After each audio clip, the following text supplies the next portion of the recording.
आदाब, good afternoon. खास programme चलती रहेगी जिंदगी में आपका इस्तकबाल। मैं हूं आपके साथ सना वारिस।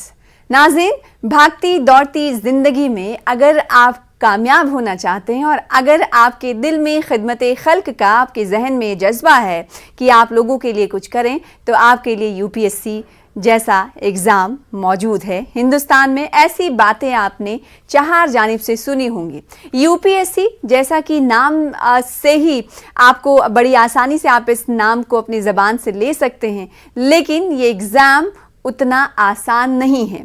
और ये एग्ज़ाम जब इतना आसान नहीं है तो इसमें कई तरह की मेहनत लगती है, मेहनत स्ट्रगल लगता है। स्ट्रगल लगने के अलावा कंसिस्टेंसी दिखानी पड़ती है, क्योंकि ये अगर ऊंची उड़ान के बारे में कोई सोच लेता है तो जाहिर सी बात है उन्हें उनके परवाज़ में सबकत हासिल होती है और वो अपने निशाने को पा लेते हैं। ये भी आप हमेशा से सुनते रहे होंगे। लेकिन ये कहा जाता है कि लगन और जज्बे से ही मकाम हासिल होता है। यूपीएससी क्वालिफाई करने के लिए मुल्क में कई सारे ऐसे लोग होंगे जो अपने जहन में, अपने दिल में इस बात को दबा कर बैठे होंगे और चाहते होंगे कि वो इस एग्ज़ाम को क्वालिफाई करें, लेकिन कुछ हालात ऐसे होते हैं जिसके सबब वो इस जानिब ध्यान नहीं दे पाते, या फिर यूं कहें कि वो ध्यान देना चाहते हैं लेकिन वक्त का तकाजा ऐसा है कि वो इस जानिब ध्यान नहीं दे पाते या फिर गौर नहीं कर पाते। तो आज का शो इसलिए यूपीएससी का नाम मैं बार बार ले रही हूं क्योंकि यूपीएससी एग्ज़ाम का रिज़ल्ट गुज़िश्ता दिनों आया है और इस पर एक बार फिर से बातचीत शुरू हो गई है। तमाम जो क्वालिफाइड उम्मीदवार हैं उन्हें मुबारकबादियों का सिलसिला शुरू हो चुका है और उनके इलाके में, उनके घर वालों में एक ख़ास तरह की खुशी देखी जा रही है। ना सिर्फ घर वाले बल्कि क्वालिफाइड भी काफ़ी खुश नज़र आ रहे हैं, क्योंकि वही वो इंसान है जिनकी तरफ से फोकस किया गया स्टडी पे या फिर बहुत सारी चीज़ों से किनारा कशी करनी पड़ती है। क्योंकि नाज़रीन, आपने देखा होगा इससे पहले भी न्यूज़ 18 उर्दू चलती रहेगी ज़िंदगी में गुज़िश्ता साल की अगर बात करें तो कई क्वालिफाइड स्टूडेंट से बातचीत करता रहा है, ताकि जो वो बच्चे हैं, जो वो लोग हैं जिनका जिक्र मैंने कुछ देर पहले किया कि ऐसे लोग जो इस यूपीएससी एग्ज़ाम को देना तो चाहते हैं लेकिन उसके बारे में सोच नहीं पाते हैं, या वक्त का तकाजा होता है उनके नज़दीक, या फिर कई और वजूहात होती हैं जिसकी वजह से वो ध्यान नहीं दे पाते हैं। तो उनके इस छुपी हुई चीज़ को कैसे बाहर लाया जाए, इसके लिए इंस्पिरेशन लेना बहुत ज़रूरी हो जाता है। इसलिए न्यूज़ 18 उर्दू तमाम क्वालिफाइड से हर साल बातचीत करने की कोशिश करता है कि घर में बैठा वो बंदा जिसके अंदर कहीं, जिसके दिल में कहीं कोने में एक रोशन हो चिराग, तो उस रोशन चिराग को बाहर निकाल कर रोशनी बिखेरने की ज़रूरत है। तो ये हमारी कोशिश है ताकि हर किसी को इस जानिब हम मायल कर सकें और हर बच्चे को उसका हक इसलिए दिला सके, क्योंकि कहा यह जाता है कि अगर कहीं से भी आपको थोड़े से इंस्पिरेशन के अल्फाज मिल जाते हैं तो आप चार चांद लगाने और मंजिल को पाने में कामयाब होने से आपको कोई नहीं रोक पाता। तो इसीलिए न्यूज़ 18 उर्दू आज एक ख़ास मेहमान को मधु करा, जिन्हें टीवी स्क्रीन पर आप देख पा रहे हैं, इन्होंने कारनामा ये अंजाम दिया है नाज़रीन कि यूपीएससी के एग्ज़ाम में इस मरतबा के इन्होंने 530 ऑल इंडिया रैंक हासिल किया है, जिन्हें आप टीवी स्क्रीन पर देख पा रहे हैं। आप जम्मू कश्मीर के भलीसा से आपका ताल्लुक है, आपका नाम है अंजीत सिंह साहब। बहुत बहुत शुक्रिया अंजीत। पहले अंजीत सिंह था और अभी यूपीएससी क्वालिफाइड, कैसा महसूस कर रहे हैं? और बहुत मुबारकबाद। सबसे पहले तो थैंक यू सभी जो भी दर्शक देख रहे हैं जी। एक सेंस ऑफ सेटिस्फेक्शन है कि चलो आप उस लाइन दूसरी अनदर साइड है और आपके जो एफर्ट्स होते हैं उनको एक रिकॉग्निशन मिलती है। तो मैं उसके लिए एक थोड़ा सा अपना जो है कि हम मुझमें है कि चलो at least thank God at the end of the day आप उस साइड हैं लाइन की। थैंक यू सो मच जी। तो क्या जज्बा था, क्या आप कर रहे थे, स्टडी आपने क्या की है और क्या वो जज्बा था कब वो आपको लगा कि आपको सिविल सर्विसेज की तरफ जाना है? कब आपको महसूस हुआ कि आपको इधर जाना है और इधर जाकर लोगों की खिदमत करनी है और मुल्क की खिदमत करनी है? जी ऐसा तो कुछ नहीं था कि बचपन से ऐसा नहीं था कि बाय बर्थ ऐसे कोई सिविल सर्वेंट बनना चाहते थे। वक्त के साथ जैसे जैसे आपकी उम्र बढ़ती जाती है तो आपके सपने, आपको आपकी जो मैच्योरिटी और आपके एज ए पर्सन जो कुछ करना चाहते हैं वो चीज़ें होती हैं। और ये जब मैं पोस्ट ग्रेजुएशन कर रहा था, अपनी मास्टर्स कर रहा था लिटरेचर में, इंग्लिश लिटरेचर में, उसके थर्ड सेमेस्टर में मैंने सेकंड सेमेस्टर खत्म हो रहा third semester I guess start हो रहा था, तो उस दौरान मैंने ये स्टार्ट किया। लेकिन यूपीएससी इन पर्टिकुलर मैंने 2019 से स्टार्ट किया, ये मेरा थर्ड अटेम्प्ट था इस साल। जी। और जी जी जी। तो इससे पहले आप से जो गलतियां होती रही होंगी, इस बार जाहिर सी बात है नहीं हुई, तो आप उन लोगों के लिए कुछ कहना चाहेंगे जो चौथे अटेम्प्ट और फिफ्थ अटेम्प्ट कर चुके हैं, लेकिन जाहिर सी बात है निराशा उनके हाथ लगती है, लेकिन निराश ना हो उनके लिए आप कुछ कहेंगे? क्योंकि दो बार आप भी नाकाम हुए, तीसरी बार आप कामयाब हुए। जी, ये एक ऐसा एग्जाम है कि कुछ चंद लिमिटेड सीट्स होती हैं और आप कंपटीशन ऑल इंडिया लेवल का रहता है जी। सो ऐसा है कि मैं ऐसा है कि तो कुछ अनफॉर्चुनेट है कि कुछ बच्चों को इतना सारा जो सपने लिए होते हैं और कुछ रह जाते हैं। और मैं भी 2 बार रहा हूँ और मुझे भी फील है, वो पता है कि किस तरह का महसूस होता है आपको उस टाइम पे। हाँ। लेकिन उसके बाद एक सेकंड है कि ये जस्ट आप नॉट क्वालिफाइड हैं बट नॉट फेल। मेरा इसका कहने का ये मतलब है कि आप कोशिश करते रहें। आप फिर से एक बार अपने जो भी अपने स्किल सेट्स, जैसे मुझे इन पर्टिकुलर लगा कि मेरी कुछ स्किल सेट्स जो थी वो मैच नहीं कर रही थी इस एग्जामिनेशन की जो रिक्वायरमेंट रहती है। लाइक मेरा जो मेंस का राइटिंग का जरा इशू रहता था, सो मैंने तो उस पे काम किया एंड लकीली चीजें भी बेटर होती गई और फाइनली मैं ये कर पाया। लेकिन आप अपनी उम्मीदें नहीं छोड़ें, लगे रहे। कोशिश करने वालों की हार नहीं होती, ये कहा जा सकता है। और नाज़रीन, आपको बताते हुए चलें कि हर मर्तबा अगर मुस्लिम बच्चों की बात करें तो उनकी तादाद ज़्यादा हुआ करती थी, लेकिन इस बार अगर परसेंटेज की बात करें तो परसेंटेज सिर्फ और सिर्फ मुस्लिम क्वालिफाइड की 3% रही है, जिसके बाद कहीं ना कहीं कुछ लोगों की तरफ से तशवीश का भी इजहार किया जा रहा है और कहा जा रहा है कि आखिर ये कमी क्यों। और साथ ही एक बात और है कि क्वालिफाइड तलबा में से अगर टॉप 100 की बात करें, टॉप 10 की बात करें, टॉप 100 की बात कर लें, टॉप 10 तो बहुत कम हो जाता है, कोई मुस्लिम क्वालिफाइड नहीं है, जो कि लम्हे फिक्रिया भी समझा जा रहा है। इसीलिए हमने खास मेहमान डॉक्टर सैयद जफर महमूद साहब को, जो कि प्रेसिडेंट हैं ज़कात फाउंडेशन ऑफ इंडिया, को मदऊ किया है। ज़कात फाउंडेशन ऑफ इंडिया क्या कंट्रीब्यूशन है ये भी नाज़रीन हम आपको बताते चले, और बहुत सारे लोग जानते भी होंगे क्योंकि ज़कात फाउंडेशन ऑफ इंडिया यूपीएससी की कोचिंग कराती है, इनके यहाँ बच्चे पढ़ाई करते हैं और इस हवाले से गाइडेंस दी जाती है। उन्हीं से हम पूछने की कोशिश करते हैं कि इस कमी पर और इस खबर पर उनकी राय क्या है कि आखिर 3% पर आकर मुस्लिम क्वालिफाइड इसमें दिखाई दे रहे हैं, तो इसकी क्या वजह आप मानते हैं? और आपकी कोचिंग के हवाले से अगर बात करें तो कितने बच्चे क्वालिफाइड हुए हैं, यूपीएससी उन्होंने में कामयाबी हासिल की है? सैयद साहब। पहले तो मैं आपको ये अर्ज करूं कि मजहब की बुनियाद के ऊपर देखना कि किस उम्मीदवार का क्या मजहब था जी, और उसको इससे जोड़ना कि कामयाबी कितनी हुई कितनी नहीं हुई, ये बिल्कुल इर्रेलेवेंट है। इसका कोई ताल्लुक नहीं होना चाहिए। इसका यूपीएससी में कामयाबी का ताल्लुक सिर्फ मेहनत से है और किसी चीज से है नहीं। Systematic hard work. बिल्कुल, इसीलिए मैंने कहा कि कुछ लोग इसे लम्हे फिक्रिया मान रहे हैं कि मुस्लिम कैंडिडेट के नाम इसमें कम हैं, तो क्या इस जानिब समाज को तवज्जो देने की जरूरत है या नहीं? हाँ, नहीं, वो तो देखिए ऐसा है कि वो इंटरनल मैटर है कम्युनिटी का कि वो अपने बच्चों को किसी भी मुकाबले के इम्तिहान में, खाली यही क्यों, किसी भी मुकाबले इम्तिहान में, किसी भी मैदान में दुनिया में आगे बढ़ने के लिए कोई भी कम्युनिटी उसके जो समझदार लोग हैं, जो फिक्रमंद लोग हैं, वो कितनी कोशिश करते हैं कितनी नहीं करते हैं, इसका फैक्टर बनता है जा करके। वो बहुत से लोग कर रहे हैं, हर मजहब के लोग कर रहे हैं, लेकिन ये कि कम है, अभी मामला कम है। यानी कि अगर आप नंबर्स काउंट करें तो शायद सैकड़ों लोग जो हैं वो तरह तरह से बच्चों को आगे बढ़ाने के लिए, उनका मुस्तकबिल रोशन करने के लिए कोशिश हैं, लेकिन अगर आप परसेंटेज निकालें तो परसेंटेज के हिसाब से बहुत कम है। तो जबकि ये सूरह बकरा की आयत नंबर 219 है, वह सलून का माज़ा यंफिकून कुल अफ़, किया। पैगंबर सल्लल्लाहु अलैहि वसल्लम अल्लाह में कहते हैं कि आपसे लोग पूछ रहे हैं कि हमें अल्लाह के लिए कितना करना है, जी। तो आप उनसे कह दीजिए कि तुम्हारे पास जो कुछ है उसमें सब आ गया, time, resources, assets, income and love, हर चीज आ गई। उसमें से हर एक का जितनी जरूरत तुम्हारे अपने लिए हो और जो लोग तुम्हारे ऊपर मुनहसर हैं घर में उनके लिए हो, वो छोड़कर बाकी सब करना है।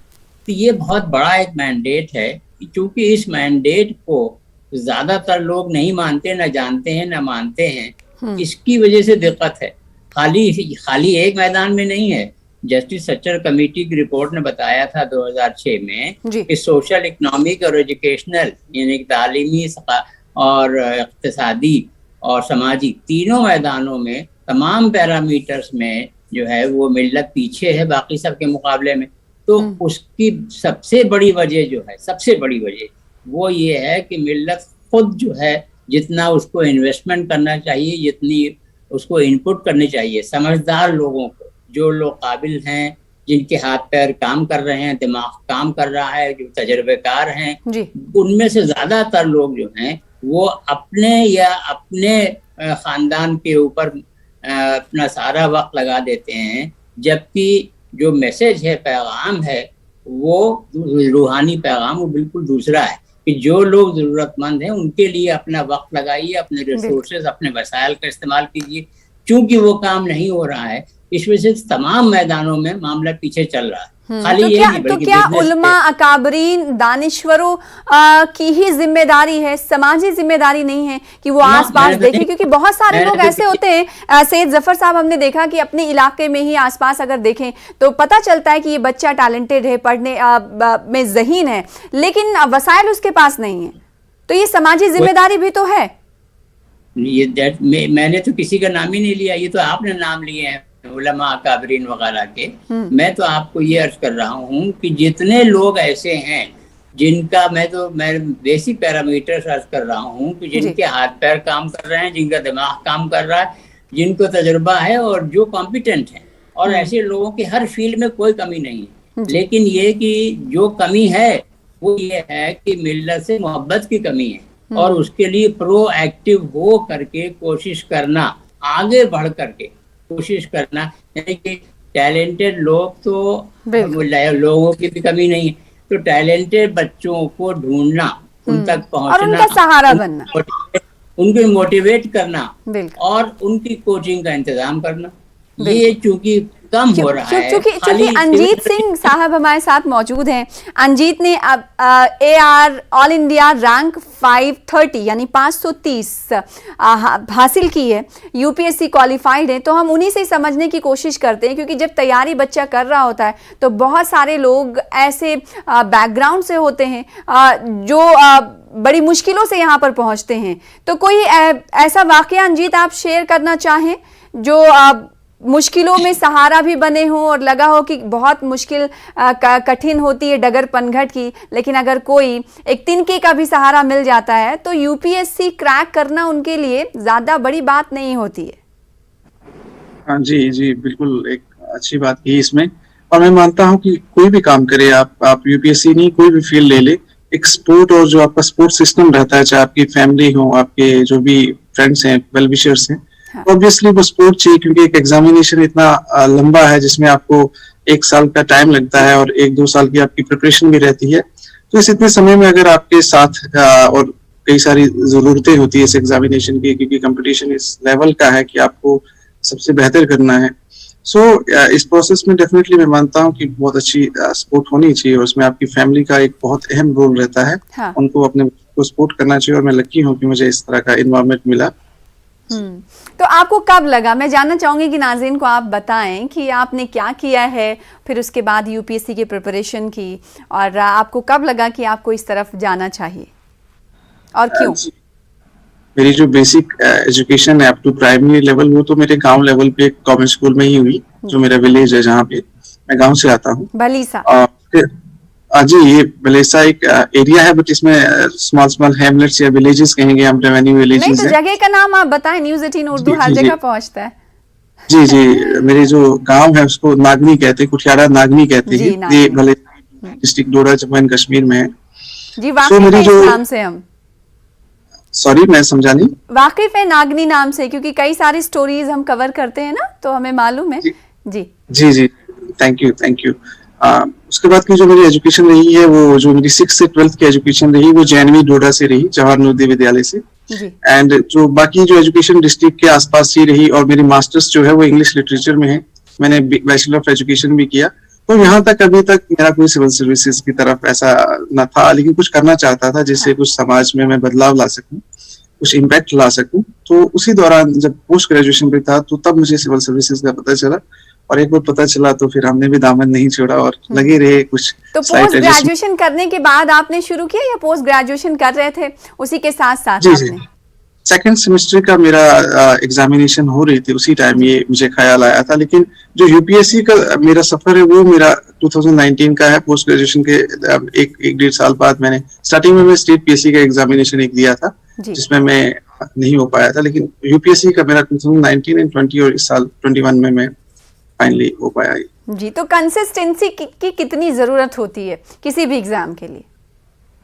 जी, ये तो किसी भी एग्जाम में, खास करके यूपीएससी में, आपकी जो कंसिस्टेंसी है और जो परसिवरेंस है, आपका पेशेंस लेवल बहुत अच्छा होना चाहिए। कि अगर आप एक बार नहीं होते, मैं तो दुआ करूंगा कि किसी को भी इस तरह का जो है ना हो, लेकिन इन केस अगर आपके साथ ऐसा होता है, तो आप एडजस्ट करें और पेशेंस रखें। क्या कमियां आई हैं उनको उसी तरीके से एडजस्ट करें। जैसे मुझे पर्सनली लगता है कि मेरा जो मेंस की स्टेज थी, उसमें मुझे थोड़ा राइटिंग का था कि 3-4 साल से पढ़े जा रहे थे और राइटिंग नहीं कर पा रहे थे, और मुझे एक पेपर कंप्लीट करना भी एक बहुत बड़ा चैलेंज रहता है। 20 क्वेश्चन आपको 3 आवर्स के जो टाइम होता है उसमें करने होते हैं। तो डिफरेंट लेवल्स पे डिफरेंट तरीके के स्किल सेट्स करिए, एक क्वालिटी मटेरियल रखें। और मैं ऐसा मानता हूँ कि आपको आजकल इंटरनेट की दुनिया है, वहां से भी आप बहुत कुछ ले सकते हैं। और मेरा तो सारी प्रिपरेशन ऑन माई ऑन रही है, तो इसमें कुछ नहीं, आप बस एक कंसिस्टेंट एफर्ट करें और अपने आप को एक पॉजिटिव और उसमें रखें, फ्रेमवर्क में रखें। ऐसा नहीं कि एक बार सेटबैक होता है तो आप अपनी किताबें बंद कर देते हैं और सोचते हैं कि कुछ और किया जाए। अगर आप चाहते हैं कि सिविल सर्विसेज करना है, तो कंसिस्टेंट एफर्ट करें और एक डिसिप्लिन लाइफ जिए, तो मुझे लगता है हो सकता है। बिल्कुल। सैयद जफर साहब, मैं आपके पास आना चाहूँगी। ज़कात फाउंडेशन, जैसा कि कुछ देर पहले मैंने नाज़रीन को बताया, और नाज़रीन बहुत सारे लोग जानते भी हैं कि यूपीएससी कोचिंग भी ये फाउंडेशन, ज़कात फाउंडेशन कराता है। इस मर्तबा इस ज़कात फाउंडेशन से कितने बच्चे कामयाब हुए हैं, इस ताल्लुक से कुछ जानकारी देना चाहेंगे? और ज़कात फाउंडेशन इस कोचिंग के हवाले से क्या कुछ फोकस रखता है? जाहिर सी बात है, बच्चों को कोचिंग देता है, हर तरह की गाइडेंस देते होंगे, तो इस बारे में कुछ बताना चाहें आप? तो ऐसा है कि पहली बात तो मैं आपको ये अर्ज कर दूं कि हमारे यहाँ के बोर्ड ऑफ ट्रस्टीज का ये फैसला है पिछले कई साल से कि हमारे मुख्तलिफ तरह के प्रोजेक्ट्स हैं, करीब 40 प्रोजेक्ट्स हैं हमारे। तो उनमें किस प्रोजेक्ट में क्या इनपुट्स हैं और उसके क्या आउटपुट्स हैं, इसके ऊपर हम पब्लिकली बात नहीं करते। तो लिहाजा इस सिलसिले में मैं आपसे माफ़ी चाहूँगा।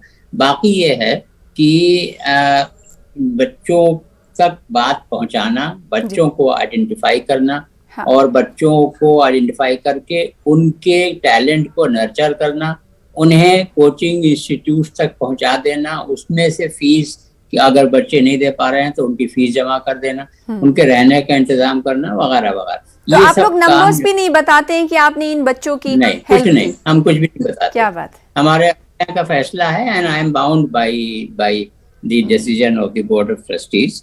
तो लेकिन ये कि उसकी कोई बहुत ज्यादा अहमियत भी नहीं। असली चीज ये है, देखिए, एक समझने की बात ये है कि मंजिल पर चलने का जो सफर में का मजा है, सफर के जो सऊबतें सहने का जो मजा है, वो मंजिल पे पहुंच जाने में मजा नहीं है। तो मंजिल में जो पहुंच गए सो पहुंच गए, हम तो मंजिल पे चल ही रहे हैं और चलते ही रहेंगे इंशाल्लाह।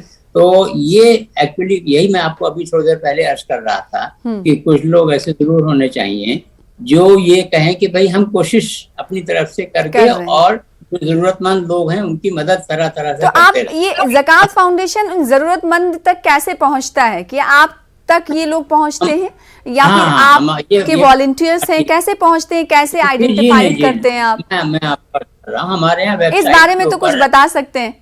जी बिल्कुल, हमारे यहाँ वेबसाइट के ऊपर अनाउंस कर दिया जाता है कि ऑनलाइन एप्लीकेशन आप लोग रजिस्ट्रेशन करना शुरू कर दें। उसके बाद टाइम, सफिशिएंट टाइम कई हफ्ते का दिया जाता है, और बहुत बड़ी तादाद में पूरे मुल्क से, हर सूबे से और हर मजहब के लोग जो हैं उसके अंदर अप्लाई करते हैं, और उनमें से जो लोग हमारे पैरामीटर्स पे फुलफिल हो रहे होते हैं उनका हम एक वो लेते हैं, रिटन एग्जामिनेशन लेते हैं। पहले फिजिकल था, इधर 2-3 साल से ऑनलाइन हो रहा है, और उसके बाद जो लोग क्वालिफाई उसमें कर जाते हैं मेरिट के ऊपर, उनका इंटरव्यू होता है, और उसमें भी जो लोग क्वालिफाई कर जाते हैं वो हमारा नेक्स्ट बैच बन जाता है। उनको हम जगह जगह जो कोचिंग इंस्टीट्यूट्स हैं, बहुत से कोचिंग इंस्टीट्यूट्स हैं, बहुत सक्सेसफुल हैं वो स्टैटिस्टिकली, वहाँ एडमिट करवा करके उसकी फीस हम जमा कर देते हैं। और अगर हॉस्टल जब ज़कात फाउंडेशन इस हवाले से बताना नहीं चाहता है तो ये उम्मीद भी की जा सकती है कि जिन कोचिंग इंस्टीट्यूट्स में आपके बच्चे जाते होंगे, जिनकी मदद आप लोग करते हैं, उन कोचिंग इंस्टीट्यूट को भी बाउंड किया जाता होगा कि आप इस हवाले से जानकारी नहीं, ऐसा कुछ नहीं। हम किसी को बाउंड नहीं करते। हाँ। हमारी अपनी पॉलिसी है, बाकी हर एक फ्री है उसमें। तो और उसके अलावा ये कि जो कामयाब कोचिंग इंस्टीट्यूट्स हैं वहाँ पर बच्चे इतनी बड़ी तादाद में होते हैं और इस कदर डाइवर्स बैकग्राउंड से आते हैं, इंडिविजुअल भी होते हैं, स्पॉन्सर्ड भी होते हैं, जो उनके लिए मेरे ख्याल में इतना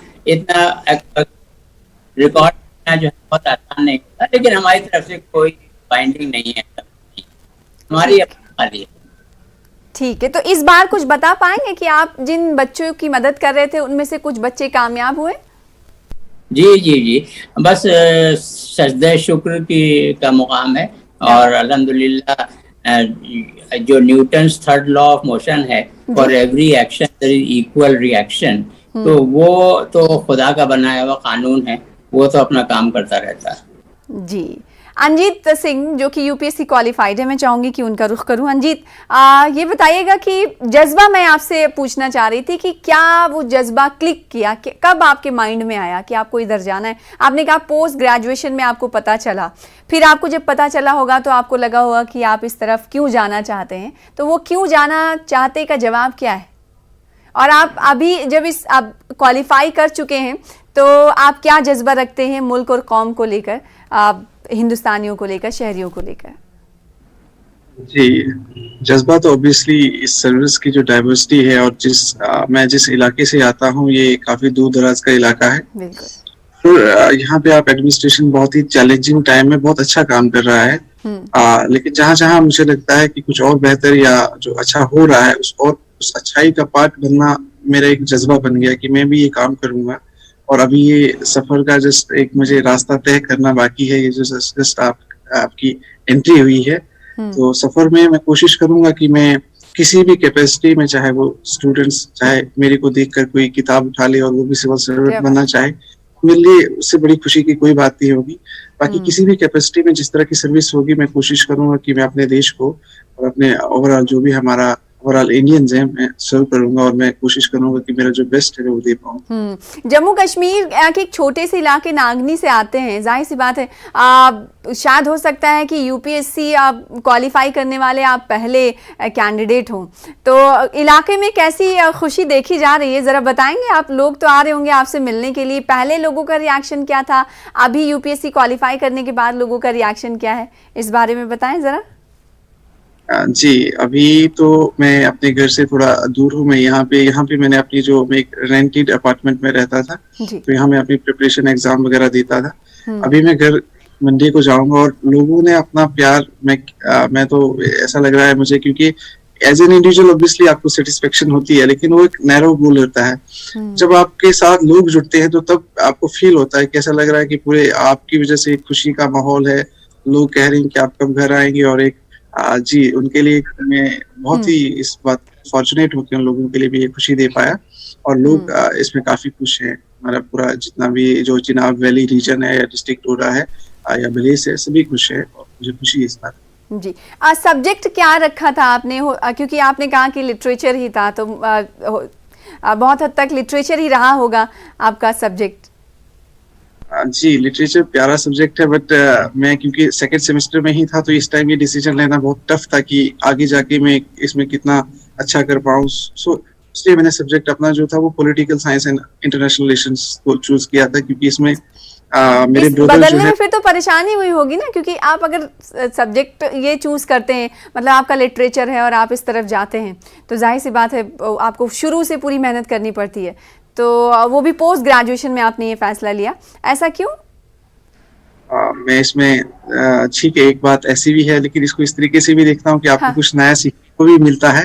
जी। और ये एक ओवरऑल एज एन इंडिविजुअल, आपको ऐसे भी मैं साइंसेस बैकग्राउंड से हूँ, तो मेरे लिए सब कुछ नया ही था। जी। ऐसा नहीं बैचलर ऑफ साइंसेस की और अच्छा, फिर एक चीज और मैं जानना चाहूंगी, कहते हैं साइंस बैकग्राउंड वाले वो ज्यादा मतलब बहुत जल्दी उन्हें कामयाबी मिल जाती है, जो आर्ट्स बैकग्राउंड से आते हैं इस तरफ सिविल सर्विसेज की तरफ, उन्हें थोड़ा ज्यादा मेहनत करना पड़ता है। इसके बारे में आपकी क्या राय है? नहीं, मैं यहाँ पे आपके साथ एक हम्बल वे में डिसएग्री करता हूँ। इसमें ऐसा कुछ नहीं है। कोई भी हाँ। बच्चा किसी भी बैकग्राउंड से आए, आपको चंद सिलेबस है और वो जो बिल्कुल। पर्टिकुलर एग्जाम का एक स्ट्रक्चर है, उसमें आके सबसे बेस्ट करना है। आप किस बैकग्राउंड से और स्टैटिस्टिक्स का तो मुझे ध्यान नहीं है, लेकिन बच्चे हर बैकग्राउंड से सिलेक्ट होते हैं, ऐसा नहीं है। जी। और मेहनत जो बल्कि भी शायद करेगा, उसका उल्टा है। बिल्कुल, जफर साहब कुछ कहना चाहते हैं, जल्दी से कह दें आप। कि जो आप फरमा रही हैं उसका उल्टा है एक्चुअली। जो अच्छा। Factual ground level factual position है वो उसकी उल्टी है। सोशल स्टडीज नहीं, मैं फरमा नहीं रही थी, मैं जानना चाहती थी कि एक क्वालिफाइड स्टूडेंट या कैंडिडेट वो क्या सोचता है इस बारे में, क्योंकि ये मिथ है, हर तरफ से इस तरह की बातें सामने आती हैं, तो मैंने सोचा कि उन्हीं से पूछ लेते हैं। नहीं, मैं आपको अर्ज कर रहा हूँ ना, मैं तो आपको अर्ज कर रहा हूँ कि जो यूपीएससी की स्टैटिस्टिक्स है, जो फैक्चुअल पोजीशन, जो डेटा है, वो इसका उल्टा है। वो ये है कि जो ये पॉलिटिकल साइंस है, जो ये बता रहे हैं ह्यूमैनिटीज के जो सब्जेक्ट्स हैं, इस तरफ है आपकी अब राय है। डेटा को सामने रखकर आप ये बात कह रहे हैं कि जो बात कही जा रही है वो बात सही नहीं है। बहुत शुक्रिया अदा करना चाहेंगे। कई और सवाल थे जो करने थे आप दोनों से, लेकिन वक्त इसकी इजाजत नहीं देता। बहुत शुक्रिया हमारे साथ जुड़ने के लिए, चलती रहेगी जिंदगी का हिस्सा बनने के लिए, और बहुत मुबारकबाद एक बार फिर से अंजीत साहब आपको। आगे बढ़ते रहिए, मुल्क का नाम रोशन करिए और ऐसे ही कामयाबी पाते रहिए। आदाब।